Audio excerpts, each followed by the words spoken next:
Tonight, before you go to sleep, your home will stay warm. You probably won't think about it. A heater will turn on. A blanket will trap your body heat. Walls will keep the wind outside. And by morning, you'll still be alive. That sounds obvious. For most of human history, it wasn't. For more than 300,000 years, every human who survived winter faced the same problem. Stay warm. Not comfortable. Alive. Because winter was not a season.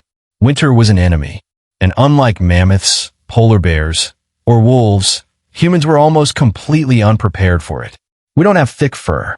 We don't hibernate. We aren't particularly strong. We aren't particularly fast. In fact, if you placed a modern human naked into a freezing ice age landscape, they would probably be dead within hours. So here's the mystery. If humans are such terrible winter animals, why didn't we go extinct? The answer is stranger than you think. Because humans didn't conquer winter with their bodies. They conquered it with ideas. Let's start with a number. Roughly 26,000 years ago, much of North America and Northern Europe were buried beneath enormous sheets of ice. Some glaciers were over 3 kilometers thick. Sea levels were more than 100 meters lower than they are today. Entire forests disappeared. Entire ecosystems collapsed. The world looked alien. Yet humans didn't retreat. They expanded. They moved deeper into cold environments. They crossed frozen landscapes. They entered places their ancestors had never seen before. Why? What changed? The obvious answer is fire. And that's partly true. The earliest widely accepted evidence of controlled fire comes from Wonderwerk Cave in South Africa around 1 million years ago. Fire changed everything. Before fire, darkness belonged to predators. After fire, humans could push back. Before fire, cold ended the day. After fire, humans could stay awake for hours after sunset. But here's something most people never think about. Fire is fragile. A single storm can extinguish it. Heavy rain can ruin fuel. Strong winds can scatter embers. And if your fire dies during winter, you have a serious problem. Anthropologists studying modern hunter-gatherer groups have found that fires often become the center of camp life. Everything happens around them. Cooking, sleeping, storytelling, tool making, planning. The fire isn't just warmth. It's civilization in miniature. But fire alone could never explain how humans entered Ice Age Europe. Something else happened, and scientists believe it may be one of the most important inventions in human history. Clothing, not animal skins. Actual clothing. Most movies get this wrong. They show prehistoric humans draping a fur hide over one shoulder. It looks dramatic, but it wouldn't work very well in extreme cold. A loose animal skin leaks heat. Tailored clothing traps heat. That difference can mean survival. And archaeologists have discovered evidence that humans were making surprisingly sophisticated clothing tens of thousands of years ago. One clue came from a tiny object, a needle. Bone needles have been found at sites across Eurasia dating back more than 40,000 years. That may not sound exciting, but think about what a needle represents. A needle means sewing. Sewing means fitted garments. Fitted garments mean insulation. And insulation means humans can survive temperatures that would otherwise kill them. Some anthropologists argue that the invention of tailored clothing may have been more important than the invention of the wheel. Because without clothing, vast regions of Earth would have remained inaccessible. It's a strange thought. The real key to conquering winter may not have been fire. It may have been a sewing needle. But winter created another problem. Food. Today, if you're hungry, the solution is simple. You open a refrigerator, order delivery, drive to a store. Ancient humans had none of those options, and winter made everything harder. Plants disappeared, fruit became scarce, animals migrated, rivers froze, food became unpredictable. Yet archaeological evidence suggests humans developed an unexpected strategy. They became obsessed with fat. Today, many people try to avoid fat. Ancient humans desperately needed it. A gram of fat contains more than twice the energy of protein. In freezing conditions, that energy becomes priceless. Researchers studying Arctic hunter-gatherers found that fat-rich diets were essential for survival in extreme cold. Without enough fat, the body begins to struggle. even if plenty of lean meat is available.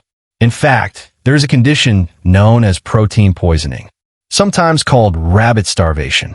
A person can actually become sick from eating too much lean meat without enough fat.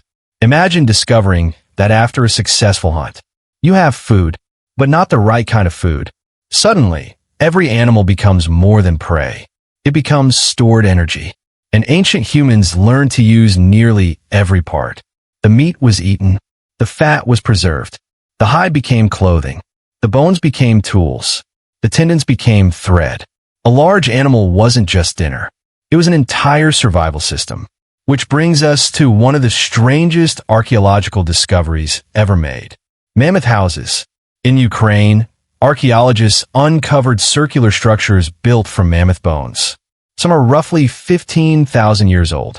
Imagine arriving at a village and seeing homes constructed from the skeletons of giant Ice Age animals. It sounds like fantasy, but it was real. The bones formed frames. Animal hides covered the exterior. The structures trapped warmth, and warmth meant survival. Every winter forced humans to become engineers.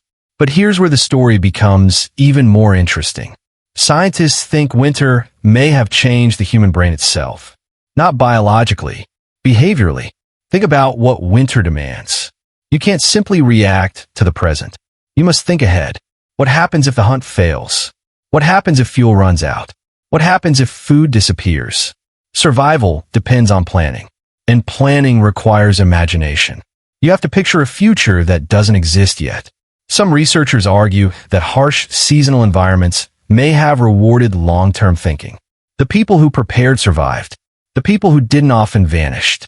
Winter may have helped train the human mind to think beyond the immediate moment. And that ability changed everything. Because once humans become good at planning, other things emerge. Trade, technology, strategy, culture, civilization itself. But winter didn't just create planners. It created storytellers. In 2014, anthropologist Polly Wiessner published a fascinating study on conversations among the Jew/Hoansi people of southern Africa. She found that daytime conversations were mostly practical. Who is hunting? Where is water? What work needs to be done? But at night, everything changed. Stories dominated. Myths, humor, adventures, accounts of distant places. The campfire transformed information into culture. This matters because winter creates long nights, and long nights create opportunities. For thousands of generations, humans gathered around firelight during the coldest months of the year. They talked, listened, remembered, taught. Children learned from elders. Knowledge accumulated. Stories became libraries. And unlike books, those libraries could walk. A person could carry an entire culture inside their memory. Winter gave humans something unexpected, time together, and that time may have shaped who we are, which leads to a final question. What was the most important tool for surviving winter? Fire? Clothing? Shelters? Food? All of those mattered, but none of them worked alone. A fire needs someone to maintain it. A shelter needs someone to build it. Knowledge needs someone to teach it. The greatest winter survival technology was cooperation. Anthropologists consistently find that humans survive difficult environments through social networks. We share food, share labor, share information, share risk. A lone human is vulnerable. A group of humans is remarkably resilient. This is why our ancestors survived conditions that seem impossible. Not because they were stronger than nature, but because they learned to rely on one another. And maybe that's the real story hidden inside every warm room.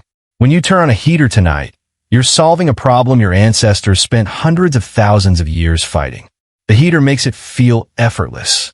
But beneath that comfort lies one of humanity's greatest achievements. The conquest of winter. Not through claws, not through fur, not through strength, through cooperation, through knowledge, through ideas. The world tried to freeze us. And somehow, generation after generation, we refuse to disappear. Every warm house is evidence of that victory. And every winter is a reminder of the enemy that helped create us.